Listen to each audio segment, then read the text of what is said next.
Coming up, healthcare crisis. Hundreds of thousands of people in the DMV are projected to see premiums rise if lawmakers don't make a change. The central argument in the government shutdown showdown. Change after tragedy. A road to be reconfigured after a Maryland student was hit and killed by a school bus.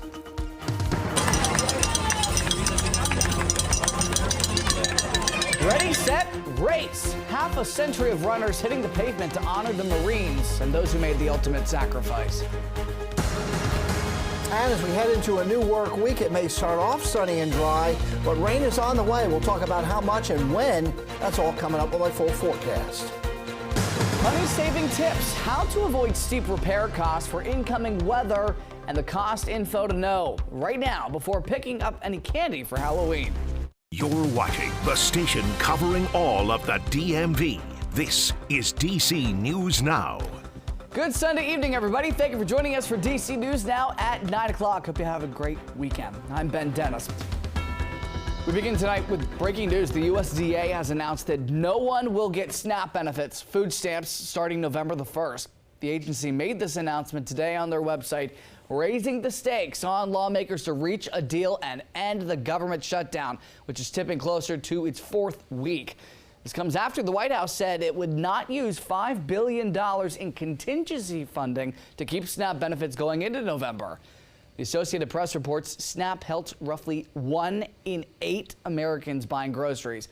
More on help for families impacted by the shutdown in just a moment. Stay with us as this story develops on air and online at dcnewsnow.com. New tonight, one person was killed, another was hurt after 2 vehicles collided overnight in Prince George's County. Police say it happened on Oxon Hill Road near Livingston Road and the Tanger outlets right before 1 o'clock today. A man driving one of those vehicles died on scene, and medics took a passenger in the second vehicle to the hospital with non-life-threatening injuries. Officials have not yet shared the name of the man who died or what caused the crash. Nobody was hurt after these intense flames spewed out of a house in Northeast D.C. Crews arrived just near 49th Place around 9 o'clock and Sheriff Road. They found a one-story house with a wooden framework on fire. That smoke is intense. Nobody was inside the home at the time. That's good news. And the cause is under investigation. One man has been arrested after allegedly killing a man inside an Alexandria apartment last night. 26-year-old DeMonte James was charged with second-degree murder after allegedly shooting and killing 29-year-old Corey Anding. And this was apparently during a domestic dispute, police say, involving James' sister. Shooting happened on Berkeley Street, where the Nexus at West Alex Apartments are located. Anding died at the scene. James was immediately detained. Staying in Virginia, concerning details, human remains were found after 3 homes caught fire in Loudoun County. All this unfolded Friday morning in Sterling on Riptide Square after 1 o'clock.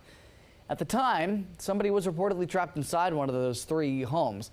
Right now, officials are working to identify those remains and why the fire broke out to begin with. A firefighter was also taken to the hospital just for minor injuries here. 8 people were left without a home. New details, it has been nearly 3 weeks since an 11-year-old girl died after a school bus hit her while she rode her bicycle home in Montgomery County. DC News Now's Dave Laval shows us the memorial is not only continuing to grow, but some changes to the traffic pattern, too. There's already a stop sign at Russet Road when you come to the intersection at Bauer Drive. On Bauer, however, traffic along this stretch of road is not required to stop. That's expected to change later this week. It's been a hazardous corner. Janaki Karupu and neighbors are closer to getting help with that problem. The Washington Post reports this intersection will indeed become a 3-way stop. People tend to tear around this corner. It's kind of a blind corner. I think a 3-way stop would be perfect. A memorial continues growing as a tribute to Summer Lim. The 11-year-old lost her life at this intersection October 9th when a school bus struck her while she rode her bike. The driver turned onto Russet at the time. I think it's going to make everyone more aware that they need to stop. Barbara has lived in this neighborhood for 50 years. The speed limit through here is 25 miles per hour. Plus, there are speed bumps. Yet neighbors say that does not slow down speeders when they approach the intersection. While they do believe the new stop signs will help, Barbara has one major concern. I do think there will be people that ignore it. Signs are posted alerting people to new traffic patterns that could be in place on Wednesday to protect people and prevent another tragedy like Summer Lim. Montgomery County representatives did not respond to our request to comment on the new stop signs. In Aspen Hill, Maryland, Dave Laval, DC News Now. Our thanks to Dave. Keep an eye on that one there. Meteorologist Scott Sumner has been keeping an eye on the forecast. You know, just 3 hours ago, we had a picturesque view of the Capitol. Right now, it's so quiet here in the DMV. What are we looking at in the hours ahead? A quiet overnight here, Ben, and starting your work week on a Monday, the same can be said. Right now, we're seeing 54 degrees. We have mostly cloudy skies outside our weather window here in Wisconsin Avenue and all around the Beltway. And as we look in ahead over the next 12 hours, we'll see that 54 drop about 10 degrees, getting down to the, well, let's say around 44, maybe 43 degree range in and around 6 or 7 o'clock in the morning over the next 12 hours before starting to turn the corner by mid-morning and getting up to around 51 at 10 o'clock. Now, the morning drive looks good. No wet roadways to speak of, at least not on Monday. We do have some wet weather in the forecast, but not tomorrow. As you can see here, partly cloudy straight through 7 o'clock to mostly sunny around 9 o'clock in the morning. So we do have a mostly sunny start to the week. A soaking rain arrives. It looks good, though, for this drought on Wednesday and Thursday. Staying cool to end October. And Halloween, well, for all the trick-or-treaters out there right now, it looks dry, but a little bit blustery out there. Stay tuned for what I have in store for you for your 7-day forecast coming up in a bit. Ben? All right, Scott, thank you. New tonight, we've learned that a man was killed after crashing into a pole while leaving a traffic stop. Officials say an unmarked police car attempted to pull over a driver in a 2013 Honda Accord around 9:40 this morning in Howard County, Maryland. This is near Route 29 and Rogers Avenue. Police say the driver sped off and the officer did not go after them, but police say the driver hit a utility pole shortly thereafter while headed south of Rogers Avenue near Faber Way. He died at the scene. The road was closed down for about 6 hours, but has since reopened. As the government shutdown advances into week 4, Democrats keep vouching for their health care policies. Projected increases in health insurance costs is what's driving this debate. Democrats want to extend Obamacare tax credits. Republicans have said they want to address health care concerns, but Democrats should sign on to an existing short-term funding bill to get the government open. The Virginia Health Benefit Exchange projects there could be about 100,000 Virginians who will lose health insurance unless Congress steps up. Virginia currently has the lowest uninsured rate in at least 3 decades. More uninsured people potentially means, worse public health outcomes, and it also can mean delays in access to care, whether it's delays for the person who put off care because until they couldn't do it any longer because they couldn't go anywhere else, and it could mean delays for someone who just happens to also need to go to the hospital at the same time. Maryland Governor Wes Moore and his office says 190,000 Marylanders could see their premiums rise 95% on average if the enhanced tax credits are not extended. Construction continues to be underway at the White House, including demolition. You probably know about this at this point. The east wing of the White House is gone. It's all making room for President Trump's brand new ballroom. The National Trust for Historic Preservation says the significance of the building is too important to be dramatically changed without full review. The organization is a nonprofit chartered by Congress. The project to build the 90,000 square foot ballroom that would be almost twice the size of the White House is estimated to cost about $300 million.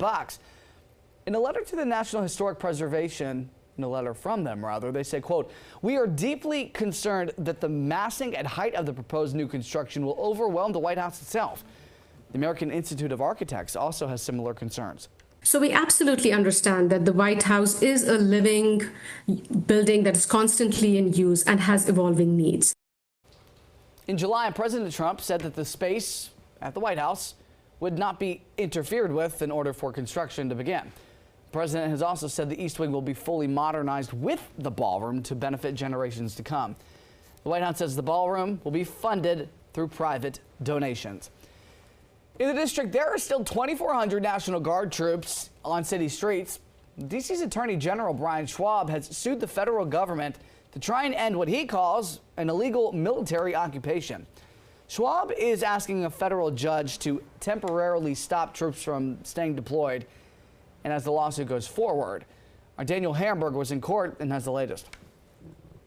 It's been more than 2 months since the National Guard was deployed in D.C. by President Trump. Today we made clear again in court that the military has no business doing civilian policing. D.C. Attorney General Brian Schwab and his team told a judge Friday their presence is inflicting real and ongoing harm. It's not making D.C. safer to have out-of-state guard who are not trained to do policing, who are not familiar with our communities, who are not trained to do the kind of key law enforcement work that our MPD does. An attorney for the Department of Justice said the Guard is making D.C. safer, even claiming the mayor is supportive because of her September executive order to coordinate communication with federal law enforcement. The judge pushed back, saying the mayor is not supportive of out-of-state Guard. Samuel Dewey, an attorney with the Oversight Project, a conservative watchdog group that filed a brief in the case, argues D.C. doesn't have standing to sue because it's not a state. The district is safer now, and the only people who say otherwise are politicians posturing or rude individuals engaging in ad hominem attacks. Schwab says it's time for guardsmen to go home. We're going to continue to fight this fight. The hearing today is part of that fight of standing up for the law. That was our Daniel Hamburg reporting. The judge says that she needs more time to consider evidence and arguments before issuing a ruling. She did, however, grant an extension until Tuesday for the DOJ to file a response to the Attorney General's lawsuit. More organizations are stepping up to help federal workers during this stressful time. And in Maryland, a group is offering free art programs. Take a load off. Viz Arts in Rockville has 3 different workshops. They say that it's meant to give people an outlet during this time of uncertainty. The events have been such a success that they're adding more. The collage and barn quilt painting classes are on Mondays, and the cocktails and canvas sessions are on Fridays and Saturdays. All of the workshops are free. You don't have to identify as an artist or an artsy person. Our instructors, the way we set up the materials and work you through the class, will provide you everything you need to be comfortable and to have a fun, engaging experience. You can head to our website, dcnewsnow.com, and just search art workshops for more information.